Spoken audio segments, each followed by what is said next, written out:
लोहेश्वर त्रिकालवर्ती अनंताण, नमो लोहेश्वर त्रिकालवर्ती शीताण, नमो लोहेश्वर त्रिकालवर्ती दयाण, नमो लोहेश्वर त्रिकालवर्ती गुरुचरण, नमो लोहेश्वर त्रिकालवर्ती शवशाम। ओंकार बिंदु संयुक्तम नित्यम ध्यायन्ति योगिनः, कामदं मोक्षदं चैव ओंकाराय नमो नमः। मंगलम भगवान वीरो मंगलम गौतमो मुनि, मंगलम कुंकुंदारियो जयंतमोस्तु मंगलम। सर्वमंगल मांगल्यम सर्वकल्याणकारकम, प्रदानं सर्वधर्माणां जयं जयं शास्त्रम्। नमः शमैशाराय स्वानुभूतिया चकाशते, चित्स्वभावाय भावाय सर्वभावान्तरक्षिते। एको मे शाश्वतो पावनां दर्शन लक्षणो, शेषा में बाहिरा भावा सुवेशी। ओम श्री नमः शिवाय नमः शिवाय नमः शिवाय।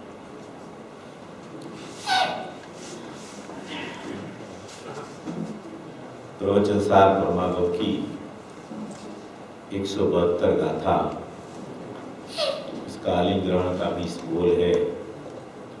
उसका 6वां और 7वां बोल की चर्चा अपनी सवेरे चली थी। उसी में ये सब एक के बाद एक उपयोग का ही बोल आने वाला है। तो वास्तव में विनायक का उपयोग किसे कहते हैं और वो उपयोग कैसा होता है, उसका परिणमन वास्तविक क्या होता है, वो अपने जानने में आ जाए कि विनायक का लक्षण क्या होता है। और वो लक्षण होता है वो कभी लक्ष्य से अलग नहीं हो सकता। ऐसी जो चर्चा यहाँ ये आलिंग्रहण के 20 बोल में, उपयोग नामक बोल में भरी हुई है। सवेरे अपन ने देखा था 3 प्रकार का लक्षण की चर्चा अपनी चली थी। एक तो त्रिकाल उपयोग की चर्चा है, जो ध्रुव उपयोग है। ध्रुव सामान्य का ध्रुव विशेष जिसे बोला जाता है, उसका नाम है त्रिकाल ज्ञान उपयोग। एक जो वर्तमान प्रकट रूप उपयोग है वो क्रियाशील उपयोग है।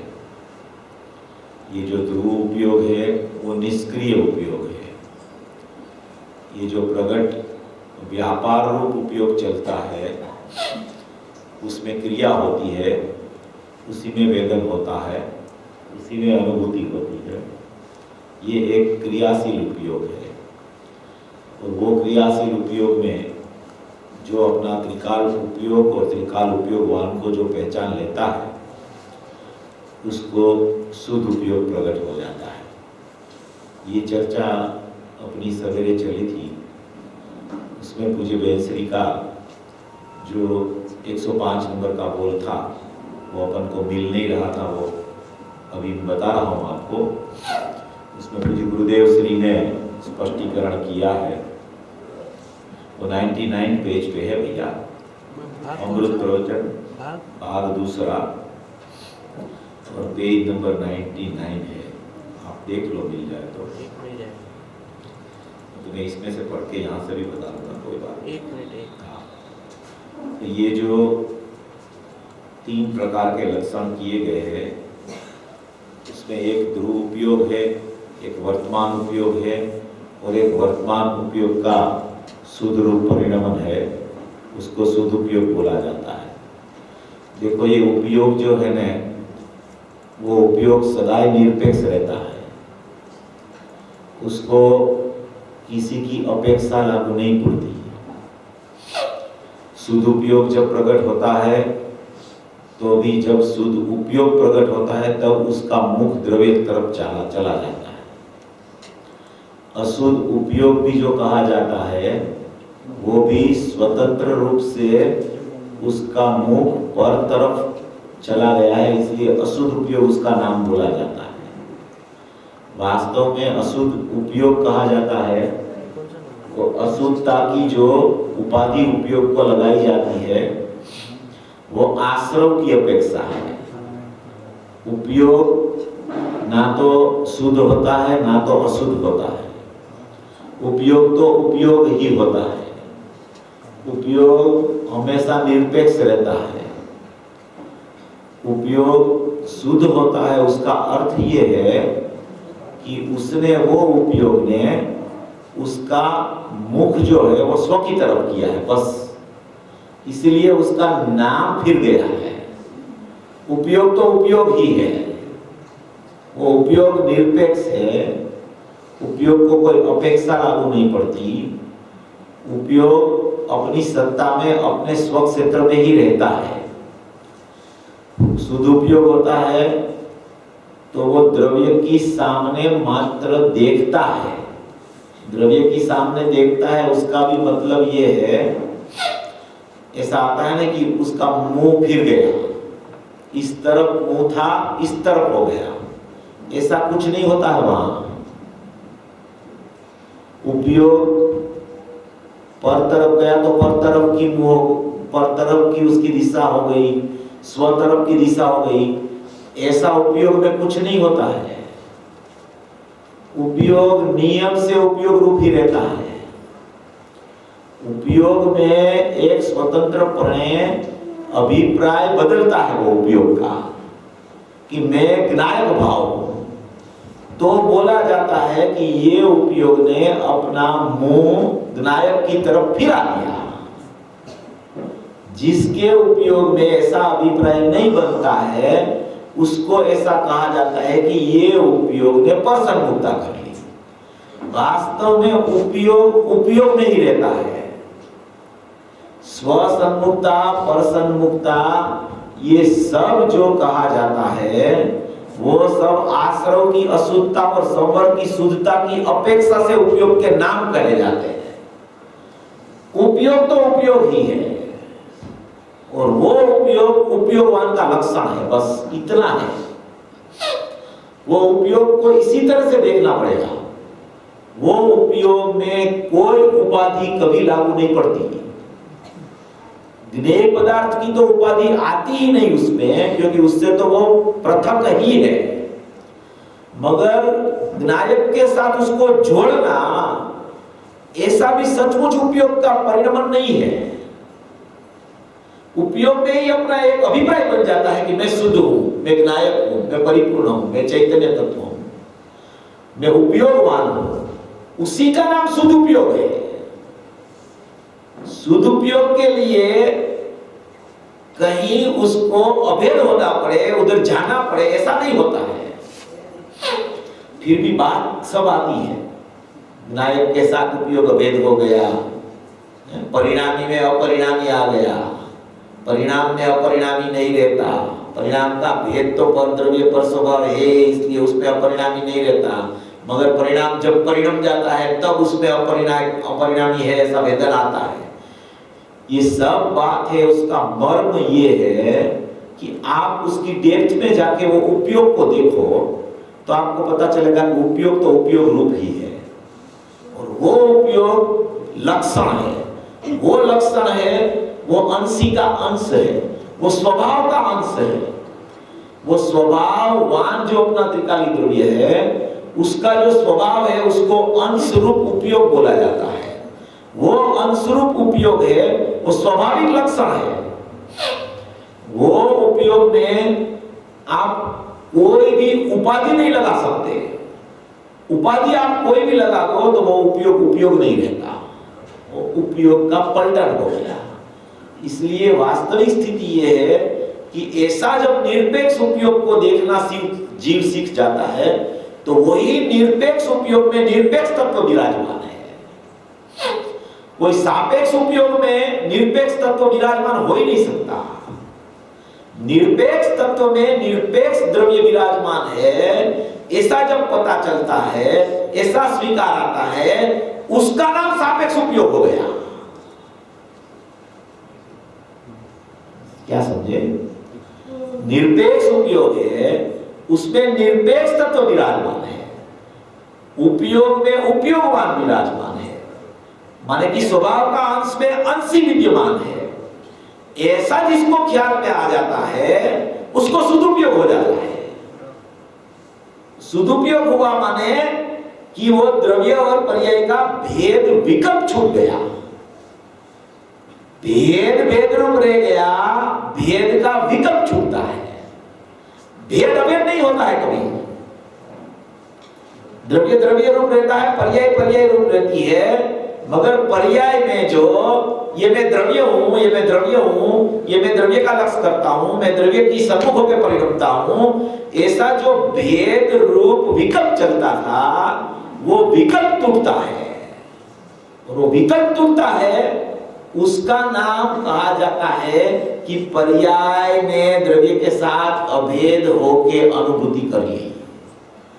वो पर्याय है, वो अपना उत्पादी स्वभाव नहीं छोड़ती, वो अपने पर्याय स्वभाव में ही रहती है, द्रव्य स्वभाव में कहीं नहीं कभी नहीं जाती। द्रव्य स्वभाव रूप ही रहता है, वो कभी परिणमन स्वभाव में आता ही नहीं। इसलिए दोनों सत्ता अपने अपने में अपने अपने से रहती है। अभी निकल गया वो पेज नंबर 99। तो ये ऐसा एक स्वरूप है। देखो, जब निरपेक्ष तत्व की बात चले न, तो एक अपना परम निरपेक्ष स्वभाव है और एक अपना निरपेक्ष परिणमन है। अमृत प्रवचन ही तो नहीं है, उसमें कोई सापेक्षता लागू ही नहीं पड़ती।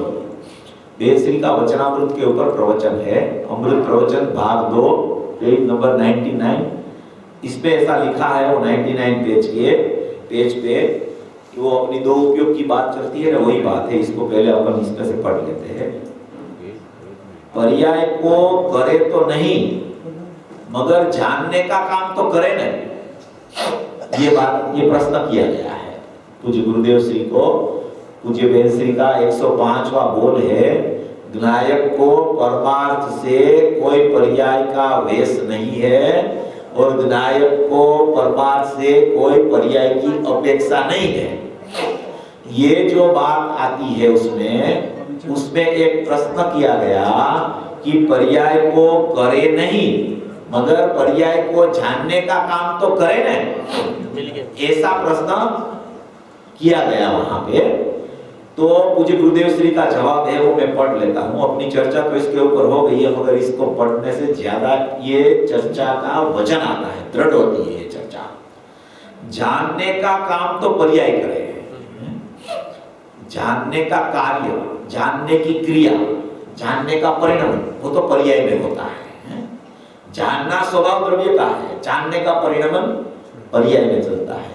ये यहाँ उपयोग और उपयोगवान की ही चर्चा चलती है, ये ध्यान में रख के सुनना, तो इसमें एकदम पता चल जाएगा क्या कहना चाहते हैं। द्रव्य गुण 6, द्रव्य गुण तो ध्रुव है, द्रव्य गुण तो त्रिकाल है, अपरिणामी है, शाश्वत है, एक रूप है, अखंड है, नित्य है, ऐसा न ऐसा है। कार्य तो पर्याय में થાય છે, कार्य माने परिणाम माने क्रिया, वो तो कहाँ होता है? पर्याय में। तो एक निष्क्रिय बताया, एक परिणामन वाला बताया, तो दो विभाग हो गए। प्रमाण के द्रव्य के दो विभाग हो गए, एक निश्चय माने त्रिकाली द्रव्य, एक व्यवहार माने पर्याय। क्रिया माने व्यवहार माने पर्याय, निष्क्रिय द्रव्य माने निश्चय। तो ये निश्चय व्यवहार हो के एक प्रमाण की सत्ता के दो अवयव में एक द्रव्य और एक पर्याय, एक निष्क्रिय एक सक्रिय, एक उत्पादन वाला एक ध्रुव सत्ता, एक अपरिणामी सत्ता, एक परिणामन सत्ता। तो ये दो विभाग हो गए हैं कि कार्य तो पर्याय में होता है, ये तो त्रिकाल कारण है। द्रव्य गुण तो त्रिकाल कारण है, उसकी शक्ति कहने में आती है। त्रिकाल कारण है, उसमें शक्ति है, उसकी शक्ति कहने में आवे। स्वपर प्रकाशक शक्ति त्रिकाल, पण की स्वपर प्रकाशक शक्ति जो गुण में, द्रव्य गुण में स्वपर प्रकाशक एक त्रिकाल शक्ति है। वो त्रिकाल शक्ति है, वो त्रिकाल उपयोग रूप है, वो भी स्वपर प्रकाशक है। अंदर में एक त्रिकाल ज्ञान और त्रिकाल दर्शन है, वो भी माने कि स्वपर प्रकाशक है। नियम सार की 159 से 171 गाथा में ये पूरा स्वपर प्रकाशक का विषय ज्ञान और दर्शन का बहुत अपेक्षा से पद्म प्रबलधारी देव ने सिद्ध किया है। आप उसमें गुरुदेव का प्रवचन है कारण कार्य नियम भाग 7 में, वो आप पढ़ना तो उसमें आपका सब क्लियर हो जाएगा। तो उसकी शक्ति कहने में आती है स्वपर प्रकाशक शक्ति त्रिकाल, मगर वो स्वपर प्रकाशक शक्ति ध्रुव में तो शक्ति होती है, ध्रुव में परिणाम नहीं होता। स्वपर प्रकाशक की शक्ति है अंदर में, स्वपर प्रकाशक की शक्ति है वो ध्रुव भी होती है और एक वर्तमान परिणाम रूप भी होती है। खाली वर्तमान परिणाम रूप ही नहीं है, वर्तमान परिणाम रूप है। उसका मतलब ये है कि वर्तमान में जो परिणाम रूप आया वो ध्रुव में तो होना ही चाहिए, नहीं तो वो वर्तमान में आएगा कहां से। इसलिए एक अंदर में स्वपर प्रकाशक पना, त्रिकाल ज्ञान दर्शन पना, जानना देखना पना, वो कारण रूप पना, वो एक त्रिकाल शक्ति रूप अंदर में विद्यमान है। तो ये कहते हैं कि त्रिकाल मगर वो ही स्वपर प्रकाशक शक्ति, स्वपर प्रकाशक का परिणाम पर्याय वो नहीं, वो ध्रुव गुण में जो स्वपर प्रकाशक शक्ति है और स्वपर प्रकाशक का परिणाम है वो दोनों पृथक पृथक है। एक पर्याय भाव है, एक द्रव्य भाव है, एक परिणामशील भाव है, एक ध्रुव भाव है, ऐसा। तो वहां प्रश्न हुआ था, कुरावड़ में प्रश्न हुआ था, बहुत आदमी थे, दिल्ली से भाई आए थे, प्रकाश चंद्र हितेशी, इसमें नहीं छुपा है, वो गलत छुपा है, दिल्ली से आया था, उसने प्रश्न किया था ये जो ज्ञान को आत्मा का लक्षण कहा है वो चीज क्या है। क्या प्रश्न पूछा कि ज्ञान को आत्मा का लक्षण कहा है, उपयोग को आत्मा का लक्षण कहा है, वो वास्तव में चीज है क्या, उसको क्यों लक्षण कहा, वो चीज क्या है, वो लक्षण क्या होता है, ऐसा प्रश्न पूछा उसने।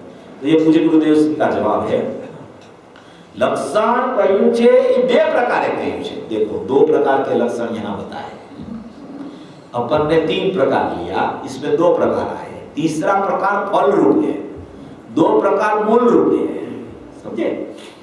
तो लक्षण कहा वो 2 प्रकार का है, एक तो त्रिकाली ज्ञान को लक्षण कह के आत्मा को लक्ष्य बताया है कि जो ध्रुव है, त्रिकाली ज्ञान को लक्षण कह के आत्मा को लक्ष्य बताया है, वो कैसा है, वो ध्रुव है।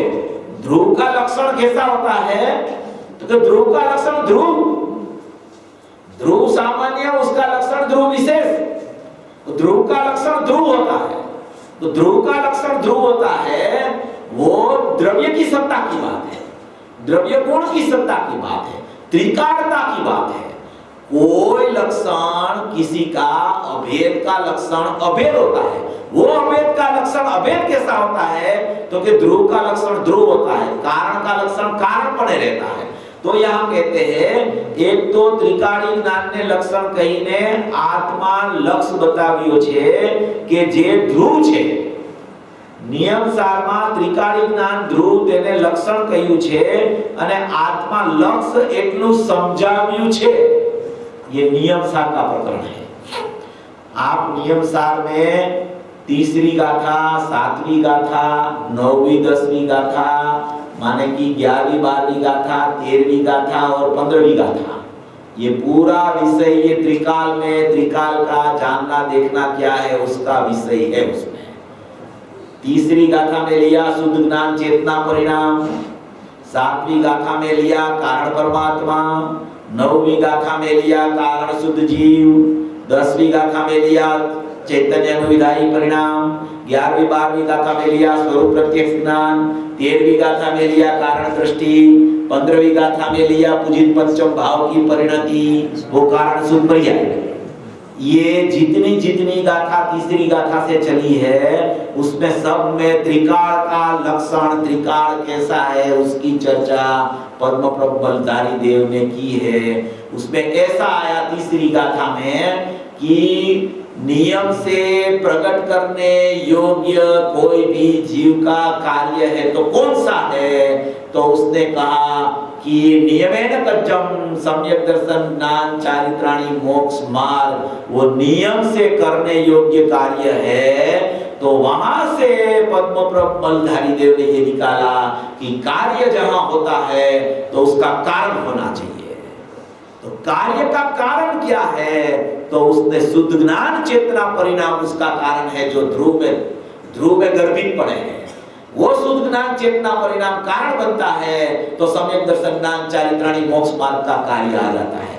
तो कार्य कारण की संधि कर दी, तो वो पद्मप्रबलधारी देव ने वहां से वो निकाला कारणपना। तो ये कारणपना, यहाँ वही बात पूज्य गुरुदेव श्री कहते हैं कि जो त्रिकाली ज्ञान को लक्षण कह के आत्मा को लक्ष्य बताया कि जो ध्रुव है, नियम सार में त्रिकाली ज्ञान ध्रुव उसको लक्षण कहा है और आत्मा लक्ष्य इतना समझाया है। देखो ये अभी त्रिकाल में त्रिकाल का कैसा होता है उसकी चर्चा पूरी हो गई है। अभी दूसरी चर्चा शुरू होती है। अभी दूसरी चर्चा शुरू होती है ना, वो अनुभूति की चर्चा है, वो वेदन की चर्चा है, वो क्रिया की चर्चा है। देखो क्या कहते हैं, नियम सार में त्रिकाली ज्ञान ध्रुव लक्षण है और आत्मा लक्ष्य से इतना समझाया है, मगर वो लक्षण और लक्ष्य को समझ कौन सके, उसकी पहचान कौन कर सके, उसकी अनुभूति कौन कर सके, उसको प्रसिद्ध कौन कर सके, उसको अनुभव में कौन ले सके, उसको माने कि ग्रहण कौन कर सके, तो कि वो उसको लक्ष्य में कौन ले सके, तो कि पर्याय, तो कि कौन सी पर्याय, तो कि ज्ञान की पर्याय, तो कि ज्ञान की पर्याय वो उसका वास्तविक लक्षण है। वास्तविक लक्षण क्या कहा? ज्ञान की पर्याय को वास्तविक लक्षण कहा कि जो पर्याय में लक्षण जो है ज्ञान त्रिकाली लक्षण और त्रिकाली वस्तु, उसका लक्ष्य, उसका निर्णय करता है लक्षण। वो लक्षण क्या है? तो कि वो लक्षण है वो ज्ञान की वर्तमान पर्याय है। ज्ञान की वर्तमान पर्याय कहो, ज्ञान का उपयोग कहो, वर्तमान उत्पाद क्रियाशील कहो, वर्तमान वेदन वाला परिणमन कहो, वर्तमान ध्रुव को ग्रहण करने वाला उपयोग कहो, वर्तमान जो उपयोग ने उपयोगवान के साथ कथनचित अभेदपना ग्रहण कर लिया ऐसा कहो, जो भी भाषा आवे, मगर बात कहने की ये है कि लक्षण लक्ष्य को प्रसिद्ध करता है, त्रिकाल लक्षण लक्ष्य को प्रसिद्ध करता है, और वर्तमान लक्षण है वो लक्ष्य को प्रसिद्ध भी करता है और अनुभूति भी करता है। वर्तमान लक्षण की ये परिभाषा है, वो त्रिकाल लक्ष्य को और लक्षण को प्रसिद्ध भी करता है और वो स्वयं वेदन भी कर लेता है, अनुभूति भी कर लेता है, इसलिए वो वास्तविक लक्षण है। उपयोगो लक्षणम, तत्वार सूत्र में आया ना, उपयोगो लक्षणम। उपयोग कभी मलिन नहीं होता, उपयोग कभी आश्रम रूप नहीं होता, अरे उपयोग कभी उपयोगवान रूप भी नहीं होता, तो आश्रम रूप तो कैसे होगा? मगर वो उपयोगवान को छोड़ता नहीं है, वो उपयोगवान की ही सम्मुख होकर परिणमता है। तो ऐसा कहा जाता है कि उपयोग में उपयोगवान प्रतिष्ठित है।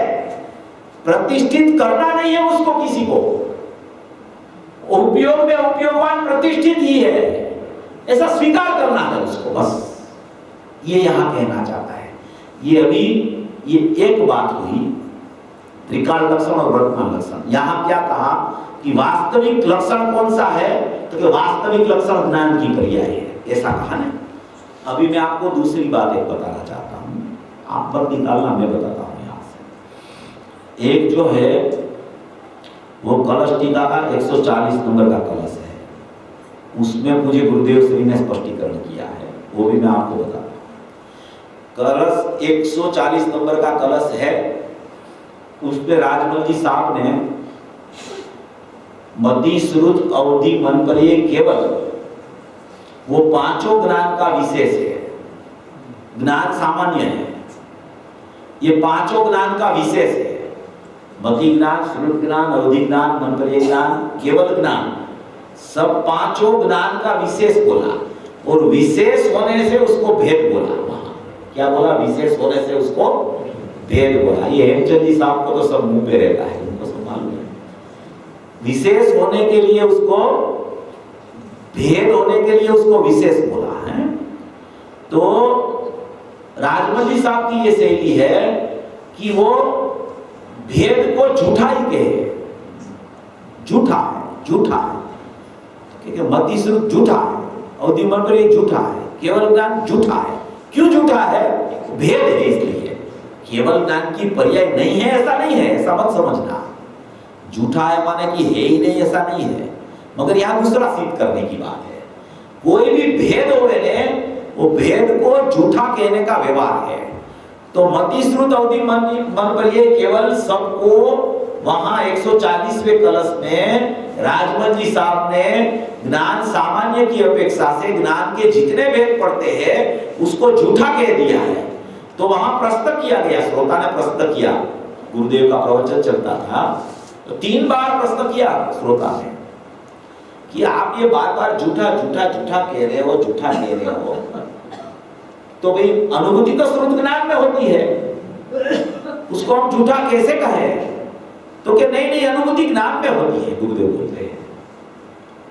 तो क्या भाव स्वरूप ज्ञान में होती है, आप भी कहते हो, तो क्या वो ज्ञान में होती है अनुभूति? तो फिर से प्रश्न उठता है श्रोता कि वो कौन सा ज्ञान है जिसमें अनुभूति हो? ये 5 ज्ञान के सिवा तो हमने कोई ज्ञान देखा ही नहीं है। कुमति कुश्रुत कुअवधि में तो होता ही नहीं। मति श्रुत अवधि मन पर ये केवल को आप झूठा कह रहे हो। तो अभी ऐसा कौन सा नया ज्ञान है कि जो ज्ञान अनुभूति करे? ऐसा प्रश्न उठाया वहां श्रोता ने। श्रोता भी बहुत माने कि एकदम तैयार श्रोता है। वो ऐसा प्रश्न करता है, तो गुरुदेव को 3री बार प्रश्न किया उसने, वो मैं आपको सुन के पढ़ता हूं, आप सुनना बराबर। અહીં કહે છે કે શુદ્ધ સ્વરૂપનો અનુભવ કરતા એ નામ જૂઠા હો જ્ઞાન પર્યાય છે બરાબર છે મન અને ઇન્દ્રિયથી જાણે તે મતિ એકલા મનથી જાણે તે શ્રુત એવું આવે છે ને શાસ્ત્રમાં મર્યાદિત ચિત્તને જાણે તે અવધિ સામાના મનના ભાવને જાણે તે મન પર્યાય અને 3 કાળના ભાવને જાણે તે કેવળ હે मति श्रुत अवधि मन पर ये केवल जितना जानने का प्रकार जो ज्ञान में उदित होवे उस अपेक्षा से वो ज्ञान का नाम पड़ता है। मति श्रुत ज्ञान माने कि थोड़ा जाने तो वो मति श्रुत, अवधि रूपी को जाने तो अवधि, सामने वाले का मन का जानना होवे तो मन पर ये, पूरा जानना होवे तो केवल। तो ये जानने की अपेक्षा से ये मति श्रुत अवधि मन पर ये केवल 5 नाम हो गए। ये सब उपयोग के भेद है, ये सब ज्ञान की पर्याय के भेद है। फिर कहते हैं कि ये सब नाम झूठा है। तो बोले ये झूठा है तो सच्चा नाम तो आप बताओ। आप तो बार बार प्रवचन में बोल रहे हो कि ये सब झूठा है, झूठा है, झूठा है, तो सच्चा नाम क्या है? तो पूज्य गुरुदेव श्री जवाब देते हैं। पेज नंबर बता दो। कलसामृत भाग 4 पेज नंबर 339। उसमें बीच में देखो मुमुक्षु लिखा है। तो उसको पूछा कि भाई आप सच्चा नाम तो बताओ, सच्चा नाम क्या है? तो पूज्य गुरुदेव श्री ने कहा, मुमुक्षु बोले तो साचू नाम क्यों छे, साचा नाम क्या? तो पूज्य गुरुदेव श्री ने कहा साचा नाम पर्याय। क्या कहा? साचा नाम पर्याय, बस ज्ञान पर्याय। सच्चा नाम कौन सा है? ज्ञान पर्याय। तो क्या वो कौन सी ज्ञान पर्याय? श्रुत ज्ञान की? तो क्या नहीं नहीं वो तो झूठा है। ज्ञान पर्याय, मति ज्ञान नहीं नहीं नहीं वो नहीं, मति श्रुत नहीं। तो क्या केवल ज्ञान तो रखो। तो क्या वो केवल ज्ञान भी भेद हो गया भैया। मति ज्ञान, श्रुत ज्ञान, अवधि ज्ञान, मन पर्याय ज्ञान, केवल ज्ञान, ज्ञान सामान्य है सब जगह पे। वो लक्षण है, वो उपयोग लक्षण है, वो माने कि शाश्वत लक्षण है। वो ध्रुव शाश्वत है, उसका वर्तमान भी शाश्वत लक्षण है। वो वो कभी नहीं होता, ऐसा नहीं होता है। राग के बिना वाला जीव तो देखने को मिलेगा, मगर उपयोग लक्षण बिना वाला जीव किसी को देखने को कहीं नहीं मिलेगा। वो अनादि अनंत ध्रुव के साथ रहता है उपयोग लक्षण, वो कभी निकल ही नहीं सकता। राग तो निकल जाता है, चतुर्थ गुण स्थान में निर्विकल्प दशा के काल में भी राग बुद्धिपूर्वक नहीं रहता है। बाद में आगे आगे गुण स्थान चलते जाओ, निर्विकल्प दशा के काल में तो नहीं रहता है, मगर यथाख्यात चारित्र होने से तो बुद्धिपूर्वक अबुद्धिपूर्वक सब चला जाके वितरागता हो जाती है। तो वो तो निकल गया, वो निकल जाने वाला है। ये ज्ञान पर्याय उपयोग लक्षण है, वो सिद्ध में भी रहता है, निगोद में भी रहता है, कभी निकलता नहीं है।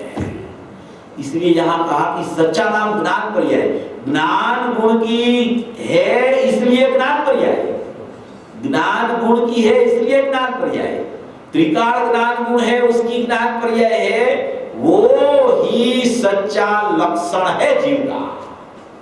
मति श्रुत अवधि मन पर्याय केवल लक्षण नहीं है।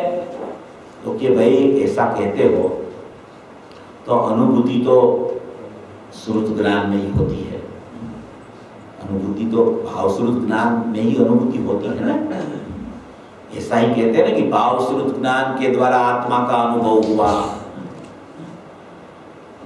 ऐसा भी आवे मति श्रुत में अनुभूति हो गई, ऐसा आवे। तो भैया वो क्या है फिर? वो तो उसका झूठा कहते हो और अनुभूति फिर उसमें कहते हो, तो उसका मतलब क्या? आप तो बोलते हो हमको समझ में नहीं आता कुछ, ऐसा गुरुदेव को भी पूछते हैं लोग। रात्रि चर्चा अपना इतना माने कि भाग्य नहीं था ज्यादा कि रात्रि चर्चा की कैसेटें नहीं हुई। अगर रात्रि चर्चा की कैसेटें हो जाती ना तो ये इसका समाधान प्रवचन में भी जो नहीं आता है ना वो रात को बहुत चलता था। मगर जितना 45 साल में आया है केवल ज्ञान तक का आया है, इसलिए कोई चिंता वाली बात नहीं है, सब आ गया है। मगर फिर भी उसमें जो स्पष्टीकरण आता था, ये सब स्पष्टीकरण रात्रि चर्चा में भी आया है।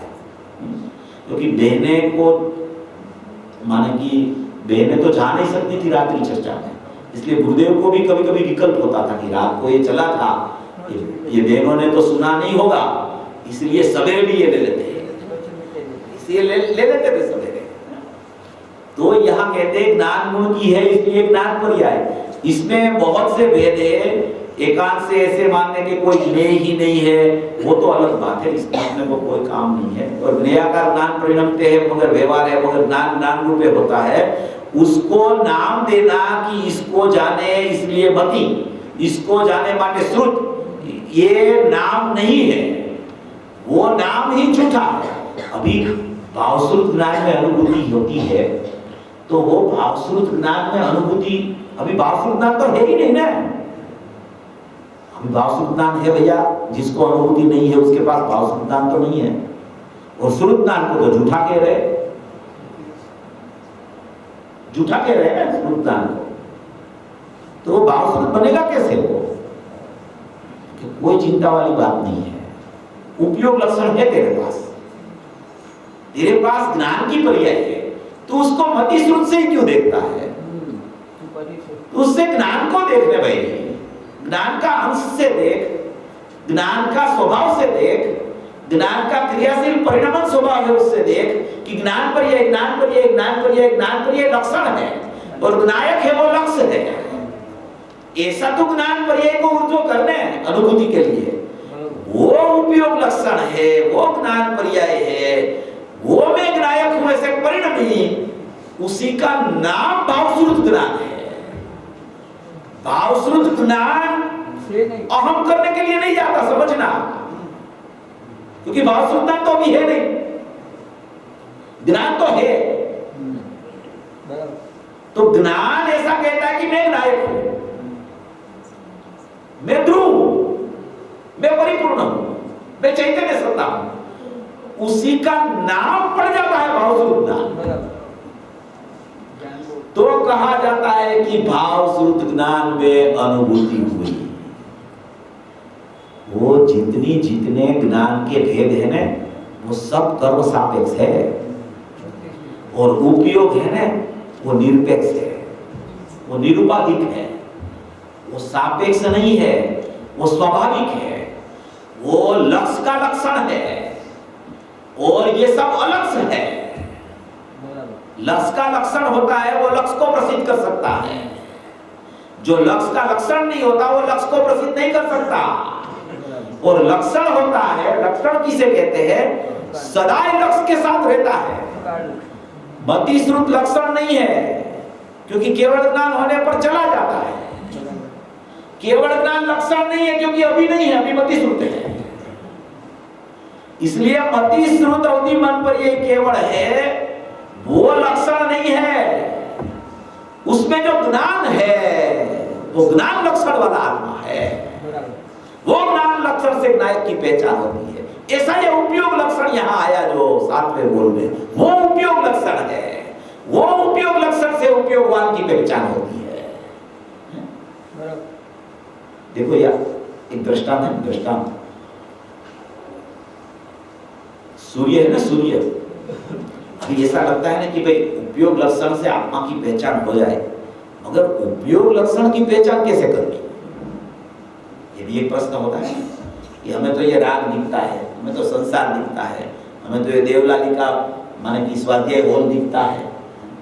अभी आप बोलते हो कि उपयोग लक्षण से उपयोगवान की प्रसिद्धि करो, वेदन करो, अनुभव करो, मगर हमें तो उपयोग लक्षण ही पहले देखने में नहीं आता।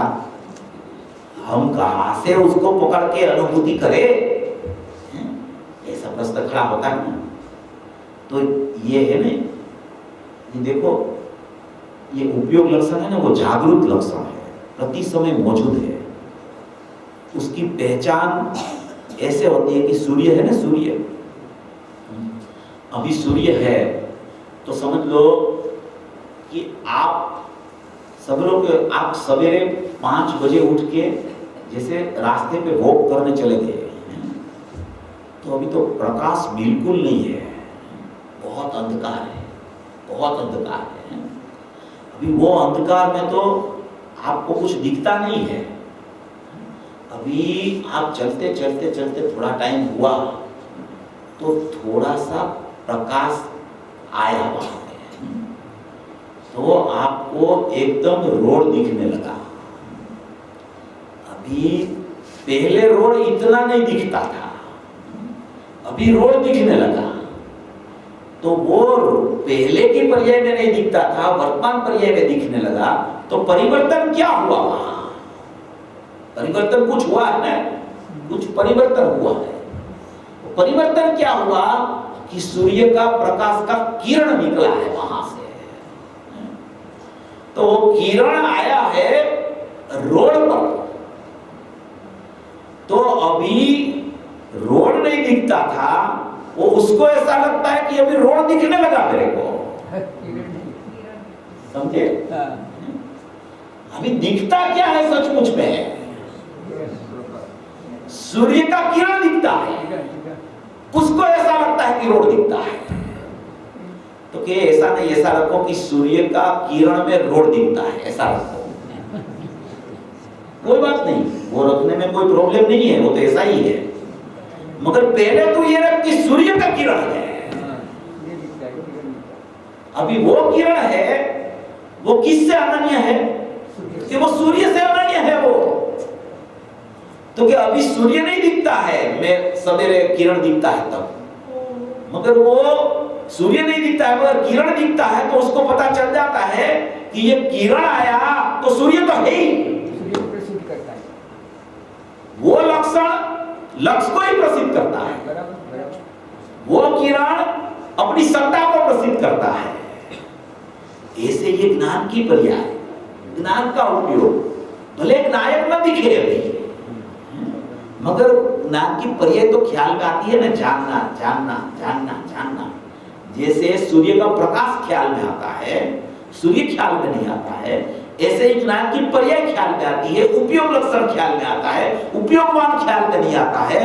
तो उपयोग लक्षण के साथ तू जुड़ जा, तो उपयोग लक्षण में ही उपयोगवान विराजमान है भैया। वो सूरज का किरण सूर्य को छोड़ता नहीं है, वो उसके साथ अनन्य रहता है। ऐसे ही ज्ञान की पर्याय विनायक के साथ अनन्य रहती है, उसको कभी नहीं छोड़ती है। पर्याय का अभाव की चर्चा द्रव्य में जो आई दृष्टि का विषय बताने के लिए, वो सबसे पहले तो भेद का और राग का निषेध की चर्चा होती है। समझो, ज्ञान की पर्याय तो आत्मा का अनुभव करती है, उसका निषेध नहीं हो सकता, नहीं तो अनुभव नहीं हो सकता किसी को। उपयोग लक्षण कभी निकल नहीं सकता। उपयोग लक्षण को ही आप बाहर भेज दो तो अनुभूति कौन करेगा? वो तो सदा अनन्य रहता है उपयोग लक्षण उपयोगवान से। मगर जब त्रिकाली ध्रुव बताना हो, दृष्टि का विषय बताना हो, परिणमन बिना का अपरिणामी बताना हो, उत्पाद बिना का ध्रुव बताना हो, तब उपयोग लक्षण भी लक्ष्य में नहीं है। अगर लक्षण वाला लक्ष्य देखेगा तो दृष्टि का विषय नहीं है वो, क्योंकि वो उत्पाद नहीं वाला है, वो ध्रुव है। ध्रुव को दिखाना हो तब निषेध किया जाता है। राग का निषेध करना हो तो उपयोग लक्षण से लक्षित जीव है ऐसा कहा जाता है। ये सब परिपाटी है सब। राग का निषेध के लिए उपयोग लक्षण में उपयोगवान है, उपयोग लक्षण का भेद का निषेध के लिए मैं अभेद त्रिकाली द्रव्य हूं। इस तरीके से सोच चले तो ये उपयोग लक्षण में उपयोगवान ही विराजमान है। उपयोग कभी अपनी उपयोगवान की सत्ता को छोड़ता नहीं। और उपयोग किसे कहे कि जो उपयोगवान को प्रसिद्ध करे उसी का नाम उपयोग। जो उपयोग माने कि जो उपयोग से बंद होवे वो उपयोग जीव का उपयोग नहीं।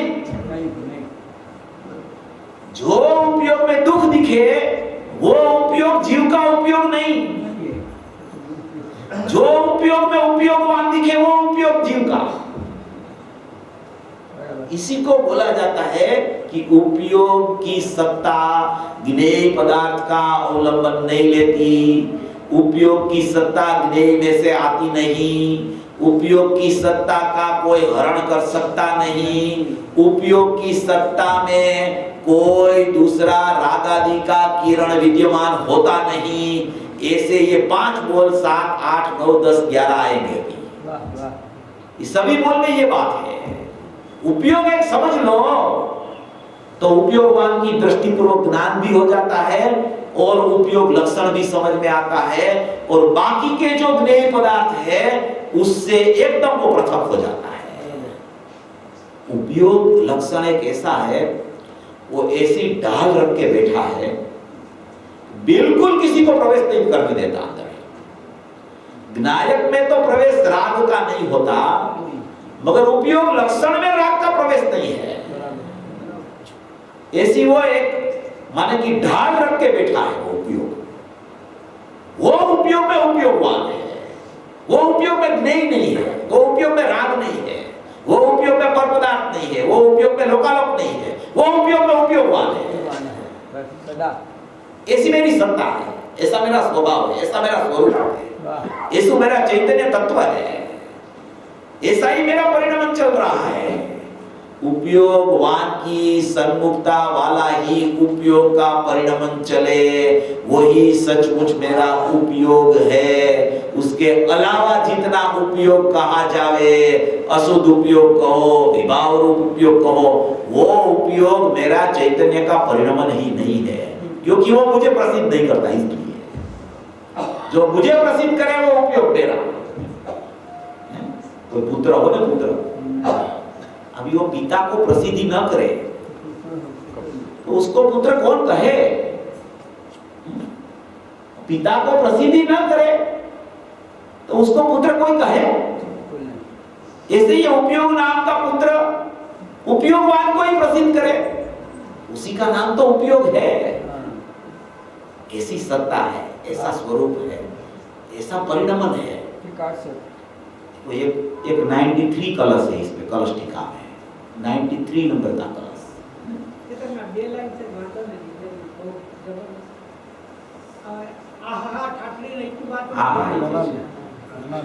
इसको जाने માટે મતી આને જાણે માટે શ્રુત એવા નામ નહીં, આ ઠાઠડીને નનામી કહે છે ને, એમ આ ત્રણ લોકનો નાથ એની પર્યાયને કોઈ નામ ન અપાય। આહા એ જાગતી જ્યોત નનામી છે, कि उसको कोई नाम नहीं होता। ये वेद वाले नाम है ना, मति सुतौदी मंत्र, ये केवल वो नाम नहीं होता, वो तो ज्ञान की पर्याय बस, माने कि मूल सिद्ध उपयोग करना है यहाँ। ये उपयोग सिद्ध करने के लिए सब आधार देके आपको बता रहा हूँ।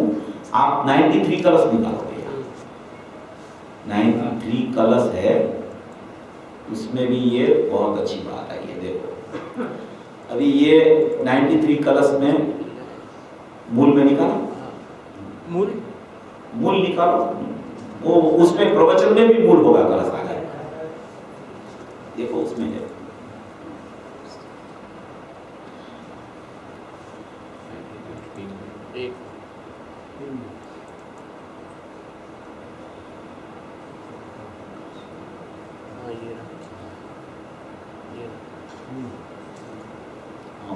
ऊपर और नीचे होनी बात। अब ये इतना ही रखो, इतना ही रखो, ये बराबर है।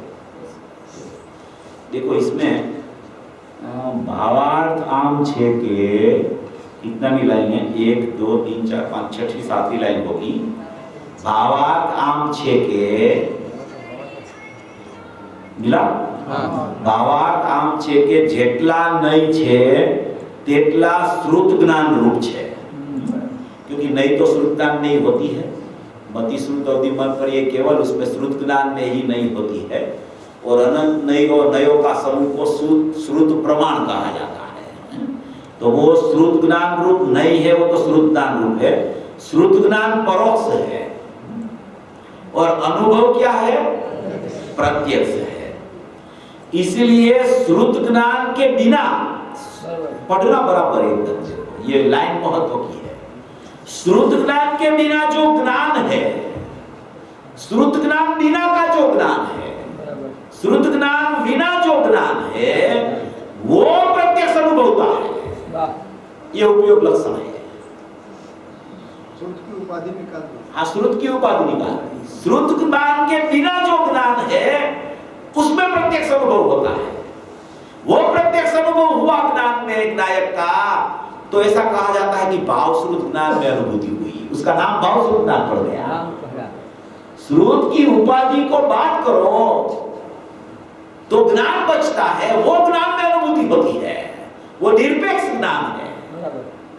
बाकी के भेद सब सापेक्ष है, सब कर्म सापेक्ष है, और ज्ञान है वो निरपेक्ष है, इसमें कोई सापेक्षता नहीं लागू पड़ती उसको। वो स्वभाव का अंश है, स्वाभाविक लक्षण है, वो स्वाभाविक लक्षण में लक्ष्य विद्यमान है। इसलिए यह लिखा है कि श्रुत ज्ञान बिना जो ज्ञान है वो प्रत्यक्ष अनुभव का है। इसलिए प्रत्यक्षपणे अनुभव थका जो शुद्ध स्वरूप आत्मा वही ज्ञान पुंज है, ऐसा कहने में आता है। अभी एक 97 निकालो क्या, बहुत बातें ऐसी नहीं, ये उपयोग कोई सिद्ध करते हैं तुम। 97 कलश निकालो, नहीं श्लोक 97 ऊपर, हाँ बस वही निकालो। शुरू में ही है 97,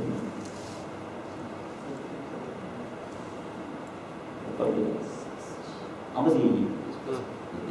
देखो इसमें क्या लिखा है, 97 कलश है, एक 140 कलश हो गया, एक 93 कलश हो गया, अभी एक 97 कलश है।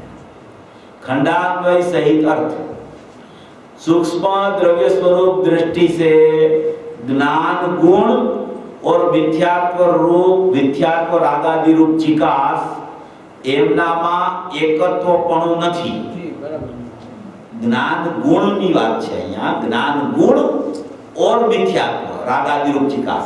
अभी ज्ञान गुण और मिथ्यात्व रागादि चिकास को तो समझ में आता है, क्योंकि गुण तो ध्रुव होता है, मिथ्यात्व की चिकास तो परिणमन में चलती है, ये तो पता चलता है। अभी दूसरी बात आती है इसमें, उसमें एकत्वपना नहीं है। भावार्थ आम छे के संसार अवस्था रूप मिथ्या दृष्टि जीव ने, कि कौन सा जीव लिया है? संसार अवस्था रूप मिथ्या दृष्टि जीव, सम्यक दृष्टि की बात नहीं है।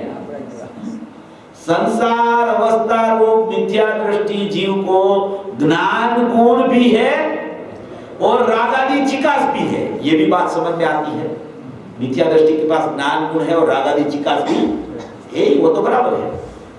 कर्म बंध होता है वो रागादि चिकास से होता है, बराबर है, वो भी समझ में आता है। अभी कोहिनूर का हीरा आता है, देखो, ज्ञान गुण का परिणमन से कर्म बंध नहीं होता।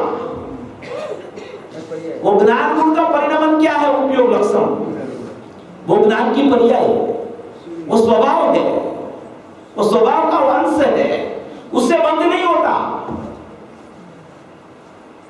ज्ञान गुण का परिणमन, ज्ञान गुण और राग तो अलग है, ज्ञान गुण और मिथ्यात्व की चिकास तो अलग है, मगर ज्ञान गुण का परिणमन, वो ज्ञान गुण का परिणमन माने पर्याय, वो पर्याय से भी बंध नहीं होता।